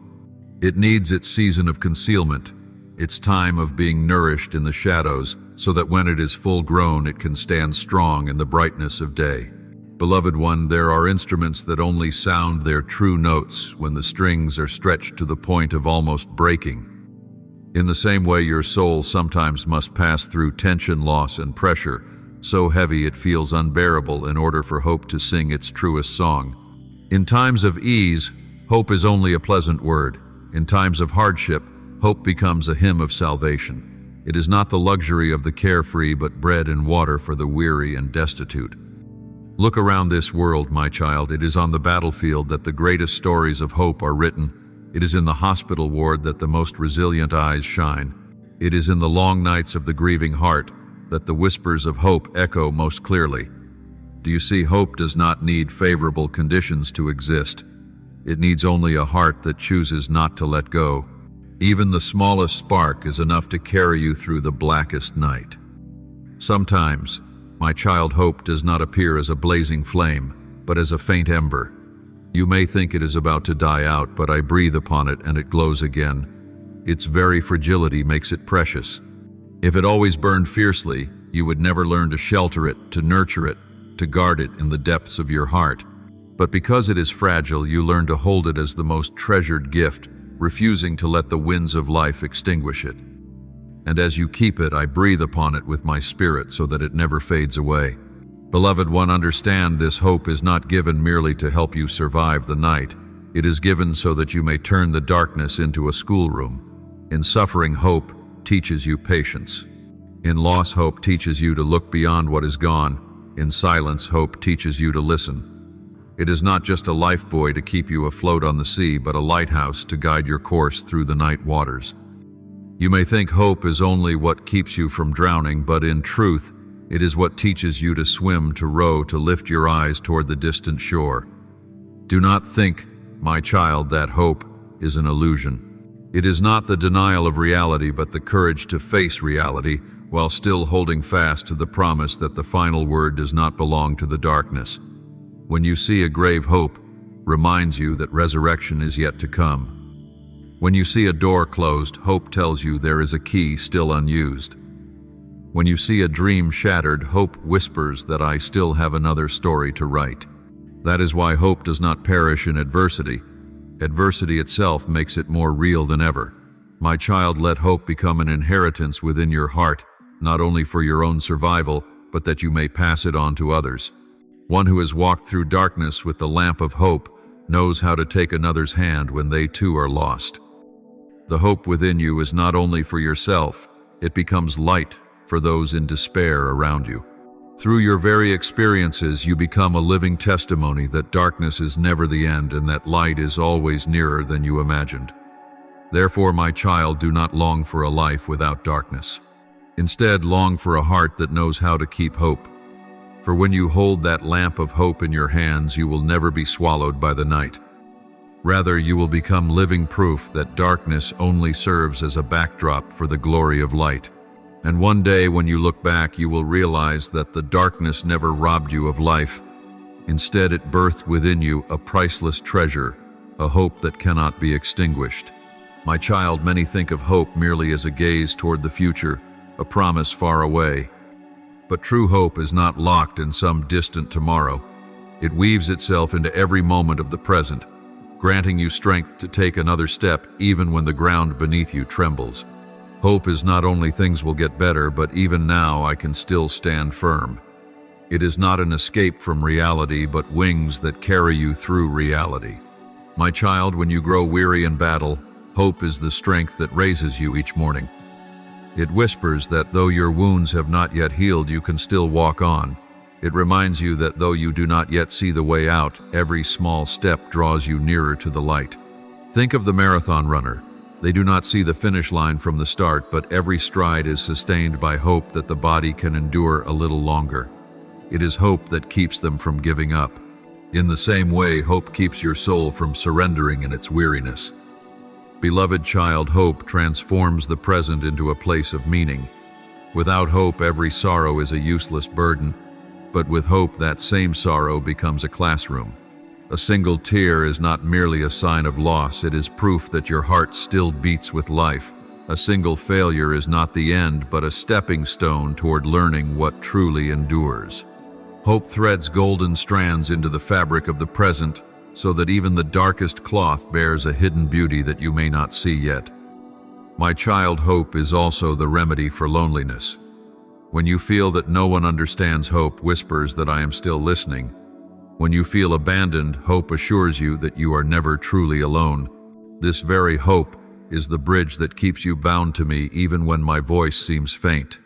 Without hope, loneliness becomes despair, but with hope, loneliness turns into stillness where you may hear both your own heart and my voice more deeply. My child, I want you to see that hope is not a luxury but a necessity of life. It is like oxygen, unseen yet indispensable. A person can live days without food, hours without water, but not even minutes without breath. So too, the soul cannot live without hope. When hope is stripped away, a person becomes hollow. Yet a single spark of hope is enough to help one rise. Keep fighting, keep loving, keep believing. Beloved child, hope does not instantly change circumstances, but it changes you so that you may walk through them. It does not banish the night in a moment, but it gives you new eyes to see the stars in the dark. It does not remove the burden, but it strengthens your shoulders to bear it. That is why I give hope as a gift, not to lift you out of reality, but to empower you to face reality with renewed strength. Therefore, my child, do not see hope only as a promise for the future. Let it be the lifeblood for today. When you wake weary, let it whisper that there is still a reason to continue. When you face trial, remember that hope places gloves in your hands to fight. When your heart feels heavy, let hope be the rhythm that keeps it beating. And when you look back, you will see it was hope that kept you alive, not merely to wait for tomorrow, but to truly live in today. My child, you often see suffering as an enemy, as an unwanted burden. You weep when it comes knocking, you plead with me to take it away. But my child, suffering is not only loss, it is the forge where your soul is reshaped. It does not come to destroy, but to awaken within you what easy peace could never bring. Like fire refining gold, suffering separates you from what is false, revealing the pure essence I planted within you from the beginning. My child, true maturity does not come from sunny days, but from stormy nights. When you live in comfort, you seldom ponder the meaning of life. But when you face pain, you begin to ask the deepest questions. Why do I exist? What is truly worth my devotion? Who am I to you, Lord? These very questions open the path to renewal, so that you do not merely live, but live with purpose.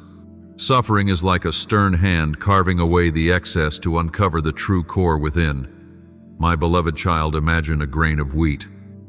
Only when it is crushed does it become flour, and only when that flour is kneaded and placed in the fire does it turn into bread that can feed many. If it remains whole, it is nothing more than a solitary seed. But through crushing and fire, it becomes nourishment for multitudes. So it is with your life. If you only seek to avoid all suffering, you may preserve a fragile wholeness, yet you will never taste the richness of becoming a source of life to others. Suffering is the process that shapes you into bread of great value, not only for yourself, but for the world around you. Do not be afraid of loss, my child. Often it is precisely what you lose that clears the path for renewal.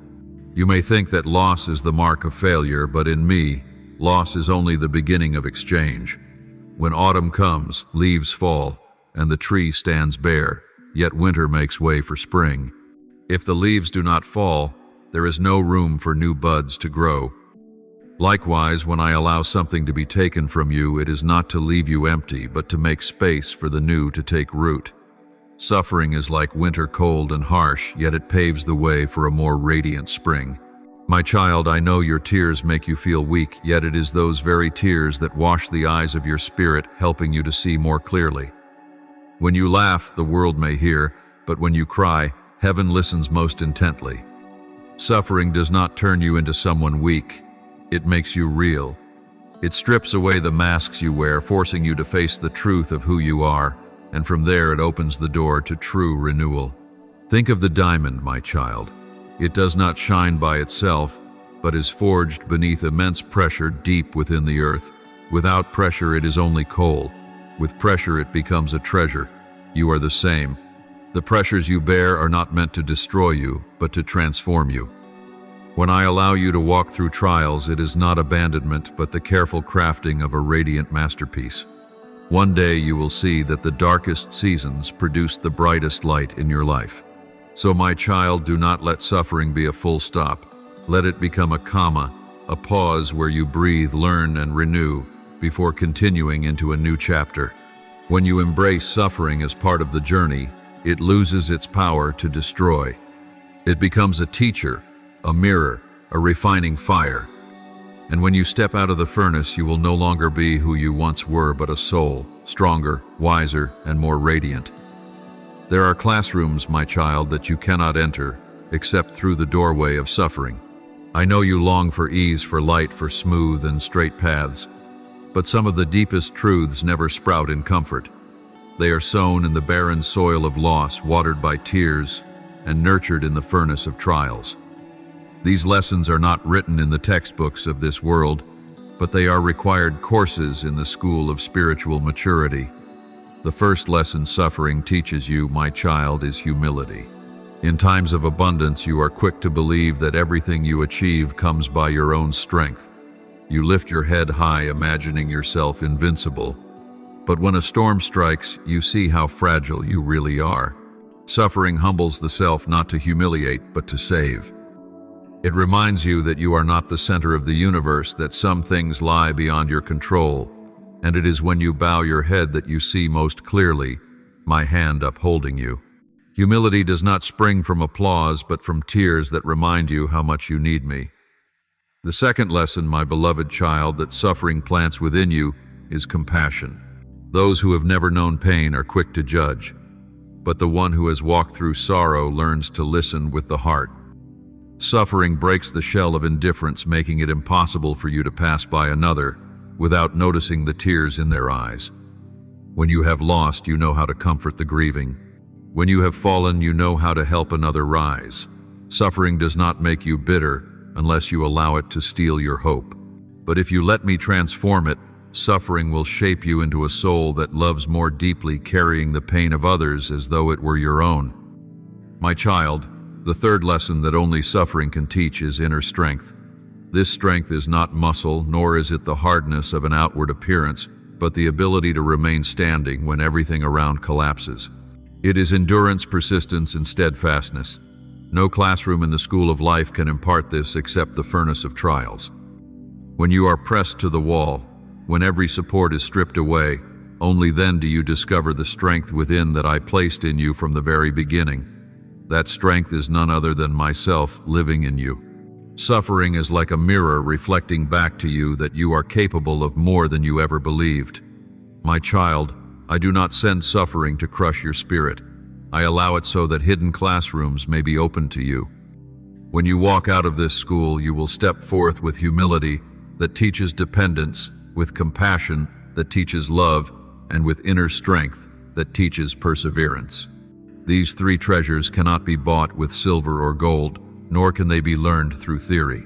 They are forged only in the fire, and for this very reason they hold eternal value. Beloved one, you may not yet see the benefit of the school of suffering. You may feel weary, abandoned, or left behind. But remember this, my child, the true meaning of a lesson often becomes clear only after the course has ended. One day when you look back, you will see that every wound has turned into wisdom, every loss has become deep love, and every trial has been transformed into strength. You will understand that suffering does not leave you empty and vain, but bestows upon you a priceless treasure that no other path could give. My child, I want you to grasp something profound. Suffering is not merely to be endured and forgotten, but it is the very material out of which a life of lasting meaning is written. Just as a painter never discards the dark hues but uses them to add depth to the canvas, so too do I use suffering to add depth to your life's story. If all were painted in bright colors alone, the painting would appear flat and lifeless. But when shadows and light intermingle, true beauty emerges. Child of mine, some allow suffering to harden into bitterness, closing their lives in resentment. Yet others allow it to become raw material out of which they build what is enduring. The difference lies in this, whether they let pain extinguish them or allow it to shape them into a source of light. I have given you that freedom of choice. And when you place your pain into my hands, I can transform it into streams of grace that flow far beyond what you could ever imagine. Consider the hands of the potter. A vessel with cracks is not discarded but mended through the art of kintsugi, sealed with gold. The fracture no longer stands as shame but as precious design, making the vessel one of a kind. So it is with you. The cracks in your life are not for hiding but for me to pour my light through. The very places once broken become living proof that I can turn ruin into beauty. This is how suffering becomes the material for a meaningful life, not because it is pleasant, but because it is transformed in my hands. Beloved child, suffering also grants you an inheritance that no favorable circumstance could ever bestow testimony. When you rise after loss, when you smile through tears, when you love even after betrayal, your life itself becomes a book for others to read. They may doubt words, but they cannot deny the living witness of a soul that has walked through pain yet still shines with hope. You will see that it is precisely your suffering that makes you a witness to my strength, a witness this world desperately longs for. My child, do not be surprised when I use suffering as a pen to write the most beautiful pages of your life. Just as black ink brings out the brilliance of white paper, it is the darkest chapters that highlight glory most vividly. I do not write a story filled only with ease, for such a tale would stir no one. But a story with valleys and peaks, with tears and loss, becomes a symphony rich with depth, touching the hearts of those who also grieve. Suffering not only transforms you, it turns your story into a blessing for multitudes. My child, greatness is not found in living a life without suffering, but in allowing suffering to be transformed into love and wisdom. When you dare to place your wounds in my hands, they cease to be weaknesses and become bridges. Others will find comfort in the very places where you once felt pain. In this way, your life becomes a testimony that no suffering is ever wasted when it is entrusted to me. Beloved one, know that lasting blessing does not spring from comfort but from perseverance tested by fire. What comes too easily often fades quickly. But what you gain after walking through suffering takes root deep in your soul and becomes an enduring inheritance. That is why I allow you to pass through seasons of storms, not to steal your joy, but to give you a foundation no one can destroy. Therefore, my child, do not reject suffering nor idolize it. See it as raw material, not valuable in itself, but when placed in my hands, it is turned into treasure. Give it to me that I may write a story where light and darkness mingle, where pain and joy are interwoven, so that in the end your life is not only meaningful to you, but becomes a blessing that endures for generations. I know there are times when you look around and see only ashes. The things you loved are gone, the dreams, once bright, now shattered at your feet. You think nothing can be redeemed, that the chapter of your life has closed forever. But my child, I am the God of restoration. And restoration in me is never merely returning what was lost. It is giving you something new, deeper, stronger, more complete. He will bestow on them a crown of beauty instead of ashes, the oil of joy instead of mourning, Isaiah 6:1-3. The joy I give after trials is not a faded echo of the past, but a new song, a source of gladness that even suffering cannot take away. My beloved, remember that when I restore, I do not do it in the way of men. People think restoration is returning to what once was, but I restore by raising you to a higher level.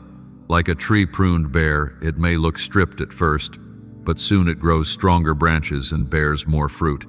Like the land after a wildfire, which seems desolate yet becomes fertile soil for new life. In the same way, when you emerge from trials, the joy you receive is not mere memory but revelation. You step forward not only with what you once had, but with what you never knew. You needed deep peace, fresh wisdom and freedom, unshaken by chains. My precious child, I want you to understand that the joy of restoration does not come from regaining exactly what was lost, but from seeing that I give you something better, broader, and lasting. You may have wept when a door closed, but joy will burst forth when you enter a room you never imagined. You may have grieved when a relationship broke apart, but then discover I opened the way to people who make your life more complete. You may have despaired when a dream lay in ruins, but I bring you a vision greater than anything you could conceive. When I restore, I do not merely mend, I create anew. My child, I know there are moments when you wish the past could return unchanged.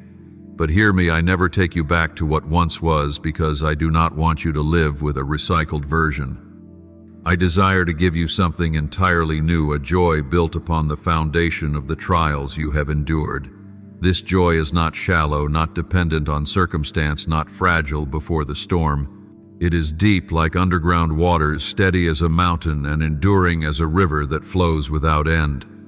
It cannot be taken by loss anymore, for it does not rest in possessions or people, but in me, the source of endless joy. So, my beloved, open your heart to restoration. Do not confine me to the thought that there is only one way for you to be happy again. Believe that I can write a new chapter so radiant it makes you forget the old one. Believe that I can turn today's tears into tomorrow's laughter.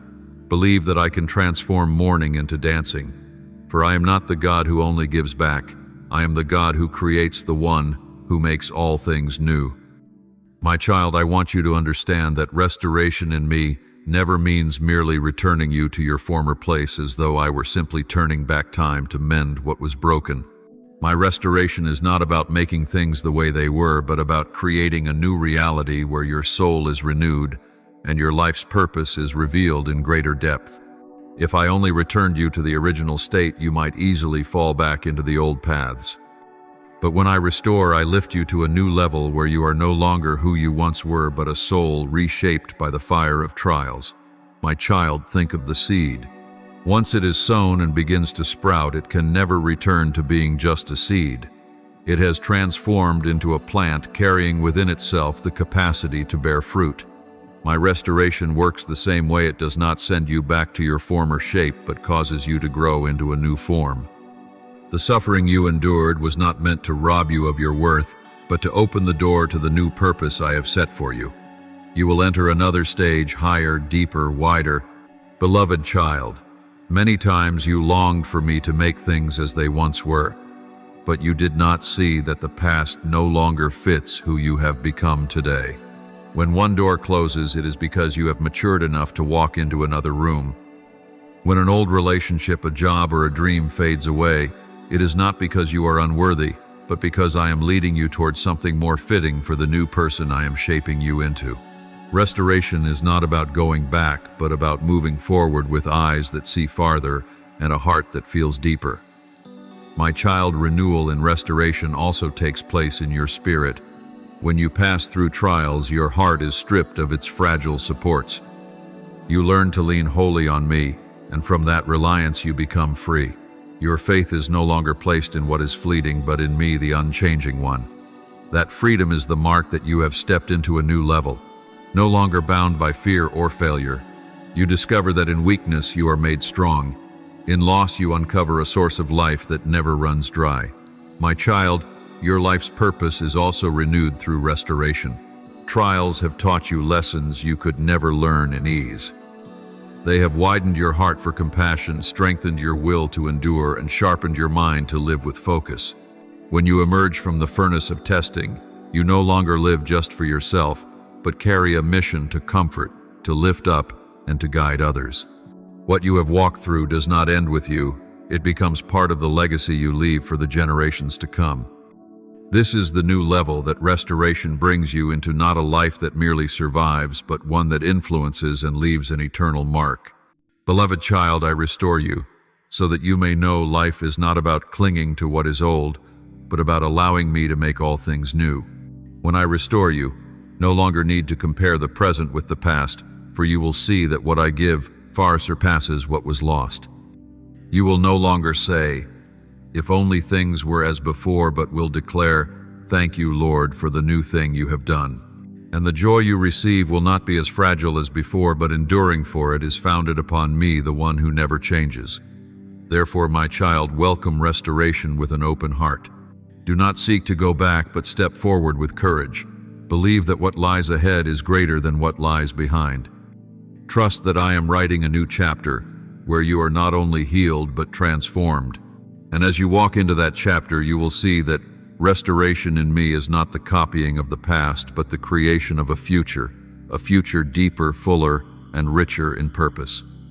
Thank you for listening. Do not forget to subscribe and turn on notifications so together we may build a strong community of faith.